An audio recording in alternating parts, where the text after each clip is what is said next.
Give your son to my daughter, she deserves it more. How about you lose the right to call him your grandson forever? I, Amy, 33F, still remember the day I first held my son in my arms. His tiny fingers curled around mine, his eyes, barely able to focus, still managed to lock onto me as if he knew, instinctively, that I was his mother. That he belonged with me. His warmth against my chest was unlike anything I had ever felt, and in that moment, I knew I would fight the entire world to protect him, but I never thought I'd have to. You see, when I married Damian, I knew his mother, Margaret, was difficult. Controlling. Opinionated. Overbearing. But I was naive enough to think I could handle it. I thought her endless interference in our finances, our home, and our marriage was just her being a typical mother-in-law. I told myself she would ease up with time. I was wrong. When I gave birth to Tom, she didn't ease up. She escalated. It started with harmless suggestions, what formula I should use, how I should swallow him, and when he should start solids. But soon, they turned into criticisms. You're holding him wrong. You're spoiling him with too much affection. You don't know how to calm him down properly. She hovered over me during every visit, snatching him from my arms at every opportunity. She acted as though I were just a flawed babysitter and she was the true maternal figure. Damian told me I was overreacting. You know how my mom is, he would say. But it didn't stop. It only got worse. Margaret had always adored her daughter, Rachel. To her, Rachel was perfect, the ideal woman, the deserving one. Rachel could do no wrong. She was beautiful, charming, and had the perfect suburban life, at least on the outside. Married to a wealthy husband, living in a sprawling estate, she seemed to have it all. The only thing missing was a child. Rachel had been trying for years. Countless rounds of IVF. 2 miscarriages. A stillbirth. The grief in her eyes was genuine, and I did feel sorry for her. I truly did. But what I could never have imagined was that my mother-in-law would see my son as Rachel's consolation prize. It happened on a chilly autumn afternoon. Tom was barely 6 months old. Margaret came over unannounced, as usual. She made her typical remarks about my housekeeping skills and how the baby's clothes weren't ironed properly. I gritted my teeth and let it slide, eager to avoid an argument. Then she sat down across from me and, with no trace of emotion, she made her demand. Angelina, I've been thinking about Rachel. She began, her fingers lightly tracing the rim of her teacup. She deserves a child. She needs a child. And Tom. Well, she could raise him better than you ever could. I blinked. I must have misheard. I'm sorry, what? She set down her cup and leveled me with an icy stare. Rachel should raise Tom. She deserves him. She's meant to be a mother. You. She gave a dismissive glance toward my stained hoodie and unkempt hair. You're just playing at it. My breath caught in my throat. I felt as if someone had reached into my chest and squeezed my heart. Are you out of your mind? I asked, my voice trembling with rage. She scoffed, as though my reaction was melodramatic. Rachel and Liam have a stable home. A better financial standing. They could give Tom everything you can't. It's only fair. Fair? Fair? I stood up so fast, my chair screeched against the wooden floor. My hands were trembling. Get out of my house, I spat through gritted teeth. But she wasn't done. You're being selfish, she snapped. Rachel deserves this chance. You're young. You can have more children. More children? I clutched Tom to my chest and held back the tears threatening to spill. Get out. I thought that would be the end of it. Surely, no sane person would expect me to hand over my child. But I underestimated Margaret's audacity. For the next several weeks, she persisted. She would accidentally show up when Rachel visited. She'd corner Damian with cruel, manipulative guilt trips about how he was a terrible brother for allowing his sister to suffer while we hoarded our good fortune. She even turned other family members against me, painting me as some selfish, unfeeling witch who was too stubborn to help a grieving woman become a mother. Damian, ever the peacekeeper, started to falter. Angel, maybe we should let them have him for weekends, just to help Rachel heal, he suggested one night. I stared at him in disbelief. You're actually considering this? He rubbed his face, looking torn. I'm not saying give him away. But Rachel's family. She's suffering. Can't we be compassionate? My entire body went cold. I no longer recognized the man standing in front of me. You're talking about my son. Not a pet. Not a toy. My son. That night, I slept in the nursery, holding Tom close to me. I didn't trust Damian anymore. Not when he was letting Margaret sink her claws into him. One afternoon, I came home from the grocery store and found Margaret in my house, holding Tom. Rachel was there too, beaming with tears in her eyes, as if she were already a mother. What the hell is going on? I yelled. Margaret had the gall to look offended. Calm down, Angelina, she tooted. We were just giving Rachel some bonding time. My voice cracked with fury. How did you even get in here? Rachel's face turned smug. Damian let us in, she said with a simpering smile, rocking Tom as if she had any right. I saw red. I strode over and ripped my son from her arms, holding him so tightly he whimpered. You will never come near my son again. Margaret's eyes narrowed. You ungrateful bitch. I turned on her, my voice low and steady. Get out of my house. They left, but they weren't done.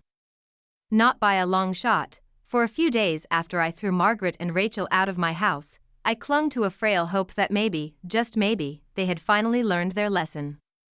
That they would back off. That Damian would finally open his eyes and choose his wife and son over his mother's toxic demands. But I was wrong. I had underestimated just how far Margaret was willing to go. The first warning came through Damian.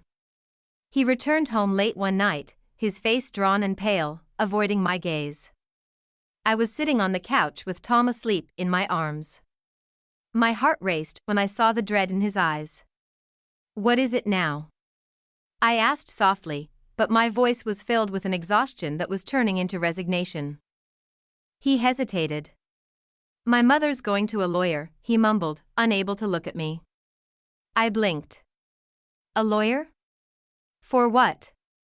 He finally met my eyes, and for a brief moment, I saw guilt flicker across his face. She's filing for grandparent rights, he said, barely above a whisper. The words hung in the air like a poisonous cloud. I could feel the blood draining from my face, my hands tightening around my sleeping son without even realizing it. Grandparent rights? I repeated, my voice hoarse with disbelief. He sat down across from me, running his hands through his hair in frustration. She thinks you're being unreasonable, he muttered. She says she has the right to see Tom. No matter what you say. I stared at him, my heart pounding in my chest. My throat was so tight it ached. And what do you think? I asked sharply. His eyes widened slightly. Angel. It's not like that. She's just hurting. Rachel's hurting. They just want to be part of his life. Don't you think you're overreacting? I nearly dropped Tom. I stared at him, barely breathing. My hands started to tremble with suppressed rage. Overreacting? I hissed, my voice shaking. Your mother and your sister tried to steal my son. You let them into our house. You betrayed me. He tried to reach for my hand, but I recoiled violently, pulling Tom closer to my chest. Don't you dare touch me, I snapped, standing up. I walked away without another word, leaving him there on the couch, face in his hands. I didn't sleep that night. I sat in the nursery, rocking Tom, feeling like the walls were closing in on me. The next morning, I received a letter in the mail, delivered by courier. I opened it with shaking hands. It was official. Margaret had filed for grandparent rights. She claimed that I was keeping her from her grandson unfairly. The petition cited emotional distress and undue alienation, claiming that the sudden cutoff was harming their relationship and, by extension, Tom's well-being. But that wasn't all. The part that made my stomach turn was her claim that I was unstable. Margaret had found out that I had struggled with postpartum depression, something I had privately confided to Damian and my doctor. She twisted it into an accusation of unfitness.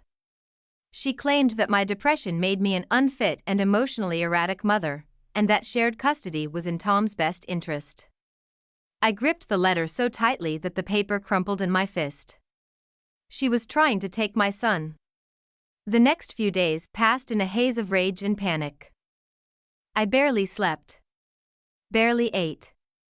I was running on adrenaline and sheer maternal fury. I hired the best family lawyer I could find, one with a reputation for being ruthless. I didn't care what it cost. I would sell my car, sell my wedding ring, whatever it took. I wasn't going to let Margaret win. My lawyer, Vanessa, was a godsend. She was sharp, strategic, and merciless. She went through Margaret's petition with a fine-toothed comb and tore it to shreds. "She's overstepping," Vanessa said firmly during our first meeting. "Grandparent rights only apply in extreme cases, if the parents are divorced, deceased, or unfit. You are none of those things." But Margaret wasn't backing down. She was determined. She paid for aggressive legal representation, and with Damian half on her side, I felt surrounded. I fought back with everything I had. Vanessa helped me gather every piece of evidence I could find, every text and voicemail where Margaret threatened me. The security footage of her and Rachel in my house without my permission.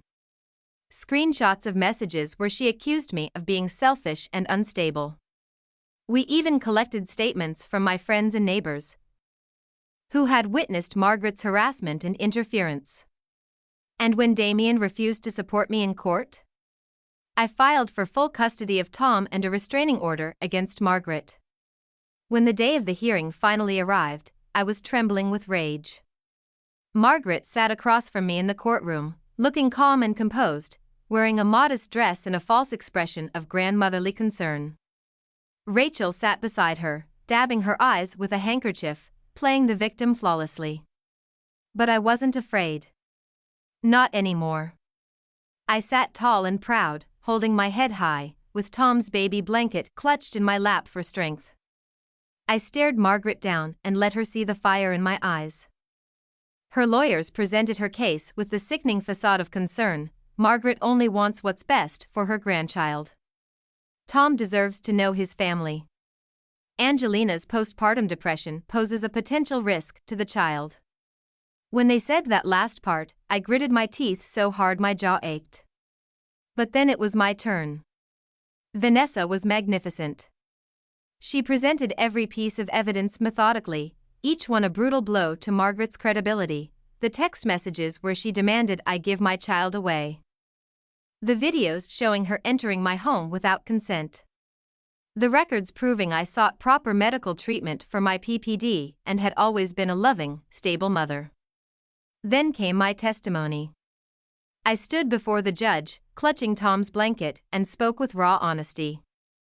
I recounted the months of harassment, the betrayal by my husband, and the day I found Margaret and Rachel in my home holding my son like he was already theirs. My voice trembled with emotion, but I never broke. I was a mother fighting for her child. And I would not lose. The judge didn't take long to decide. Margaret's petition was dismissed with prejudice, meaning she could never file again. The restraining order was granted, preventing her from coming within 500 feet of me or Tom. Margaret lost. Forever. I watched her face as the judge ruled in my favor. Her expression crumbled, the smug, self-assured facade slipping away. Her lips quivered. Her eyes went wide with disbelief. As the bailiff led her out, she turned and glared at me with pure hatred, but I didn't care. I sat there clutching Tom's blanket, staring back at her with unwavering defiance. I had one. When it was over, I walked out of the courthouse with Tom in my arms. The sun was warm on my face, and for the first time in months, I felt free. Margaret would never see him again. She would never hold him. Never touch him, never claim him. I looked down at Tom, who cooed softly in my arms, completely unaware of the battle I had just fought for him. I pressed a kiss to his forehead, tears of relief stinging my eyes. "No one will ever take you from me," I whispered. "I promise." The first few days after the court ruling felt surreal. I had won. The nightmare was over. The judge's gavel had slammed down with finality, declaring Margaret would never have access to my son. She was barred from coming near us, contacting us, or interfering in our lives in any way. But victory didn't come with instant peace. The aftermath was messy. The night after the ruling, Damian came to the house. I knew he would. I could feel it in my bones, the desperation in his eyes during the trial, the way he refused to meet my gaze as the judge announced the restraining order. I was sitting on the couch, rocking Tom in my arms when I heard his key in the lock. He walked in slowly, as if he knew he didn't belong there anymore. His face was pale and drawn. He looked like a man who knew he had lost everything. I didn't look up. I kept my eyes on Tom, tracing my finger along his soft cheek, feeling the slow, steady rise and fall of his tiny chest. I didn't give Damian the satisfaction of my attention. "Angel."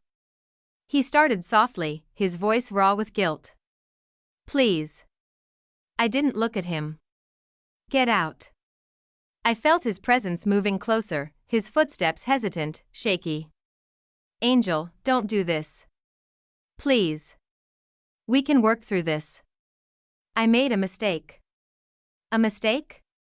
He had stood by while his mother tried to steal our child. He had let them into our home. He had sided with them over me. I turned my eyes to him then. Slowly. Deliberately. "You let them hold my baby in my own home. You wanted me to share him with them like he was some toy." He took a shuddering breath, his eyes glistening with unshed tears. "I was trying to be fair. I didn't want to choose between you and my family." My lip curled in disgust. "You didn't want to choose?" I hissed. "You chose. You chose her every time you stood there and let her hurt me." I stood up then, holding Tom close to my chest. "You're not his father anymore. You're nothing. You made that decision." Damian's face crumbled in despair, and for a brief moment, I saw the man I had once loved, the man who had once promised to protect me, to be my partner. But I wasn't fooled by his tears. Not anymore. "Get out." My voice was low, steady, and final. He choked on a sob but didn't argue.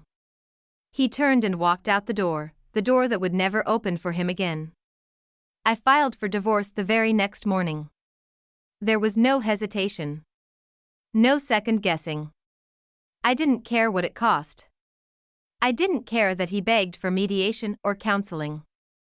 I didn't care when he left tearful voicemails or sent long-winded texts about how he had made a mistake and still loved me. I was done. I packed up every trace of him from the house, the framed wedding photos, the gifts, the souvenirs from our travels. I shoved it all into boxes and left them by the front door. I even removed his name from the baby's room, where once there had been a picture of Damian holding Tom as a newborn. There was now only the soft pastel painting of a mother holding her child. I made new memories without him. I took Tom to the park every morning and let the sun kiss his face as he giggled on the swings. I rocked him to sleep by the window in the evenings, watching the sunset streak the sky with pinks and golds. I held him tighter at night, savoring the gentle sound of his breathing against my chest, no longer afraid someone would take him from me. But Margaret wasn't done. Despite the restraining order, she found ways to try to push herself back into our lives. At first, it was letters. Handwritten. Tear-stained. She made sure to send them through third parties, friends or distant family members, to avoid direct violation of the restraining order. I didn't read them. I burned them. Every single one. Then came the emails.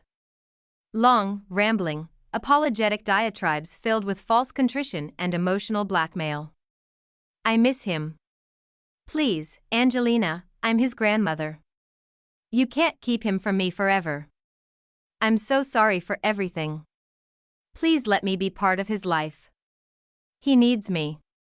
I didn't respond. I deleted them. Every single one. Word of the trial spread quickly. The family knew. The neighbors knew. Margaret, once so proud and smug, was now a pariah. People whispered about her at church, in the grocery store, and at family gatherings. She was shunned. Rachel, humiliated by the public disgrace, distanced herself from Margaret out of pure self-preservation. She no longer called or visited, unwilling to be dragged further into the mess. Margaret was left truly alone. No grandchild. No doting son. No supportive daughter. Just her own bitter resentment and empty house. Months passed. Then a year. Tom grew into a curious, babbling toddler, his laughter filling my home with warmth. I found myself growing stronger, lighter. The weight of the court battle and Damian's betrayal slowly fell from my shoulders. One evening, after putting Tom to bed, I received a call from an unknown number. I nearly ignored it. But on impulse, I answered. Angelina, please. My entire body stiffened. Her voice. Margaret. For a moment, I said nothing, gripping the phone so tightly my knuckles turned white. She sobbed on the other end of the line. Please, I just want to hear his voice. My hand began to tremble. I glanced at the baby monitor, watching Tom sleep peacefully in his crib, his tiny chest rising and falling with each delicate breath. She would never take that piece from him. I raised the phone to my lips and whispered one word. Never.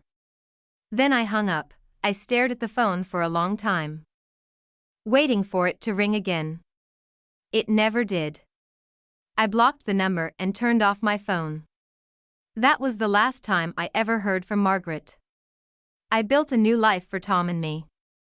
I moved to a new town, bought a small but cozy home, and filled it with love, laughter, and freedom. There were no more surprise visits, no more intrusive demands. Just peace. Tom grew up without the weight of his grandmother's manipulation. He was free to be a child, to giggle at cartoons, chase butterflies, and eat ice cream without ever knowing that once, a woman had tried to claim him like a prize. And Margaret? She grew old and bitter, haunted by the grandson she would never hold again. She tried to reach out over the years. But I never answered. I didn't send photos. I didn't send updates. She was a ghost. Forgotten. Forever. And when she died? There was no grandchild at her funeral. No legacy. Just an empty chair where he should have been. Forever out of reach.